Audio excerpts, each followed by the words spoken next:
Hello friends, சூப்பரான பஞ்சு போல் சாஃப்டான இடியாப்பம் எந்த மாவு இருந்தாலும் சரி செஞ்சிடலாம் வாங்க.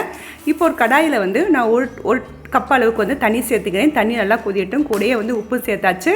இப்போ எந்த கப்பால் தண்ணி அளந்தமோ அதே கப் அளவுக்கு ஒரு கப் அளவுக்கு பச்சரிசி மாவு சேர்த்து எல்லாத்தையும் நல்லா மிக்ஸ் பண்ணி விட்டுடலாம்.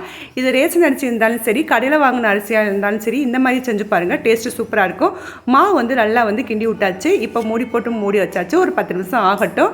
மாவு எல்லாமே நல்லா ஆறி வந்துடுச்சு. இப்போ அந்த மாவு வேறொரு பிளேட்டுக்கு மாற்றி நல்லா பசஞ்சு எடுத்துடலாம். இது அப்படியே இடியாப்ப அச்சில் வச்சு நம்ம இடியாப்பம் ரெடி பண்ணலாம். பாருங்கள், நான் இடியாப்பம் அச்சில் வச்சு இடியாப்பம் சுற்றுறேன். எந்த அளவுக்கு சாஃப்டாக இல்லை பஞ்சு போல் வந்திருக்குன்னு பாருங்கள். சுற்றுறது ரொம்ப ஈஸி. கை வலிக்காமல் நம்ம செம்மையாக செஞ்சு முடிச்சிடலாம். கண்டிப்பாக இந்த மாதிரி ட்ரை பண்ணி பாருங்கள். இப்போ சுற்றி எடுத்தாச்சு.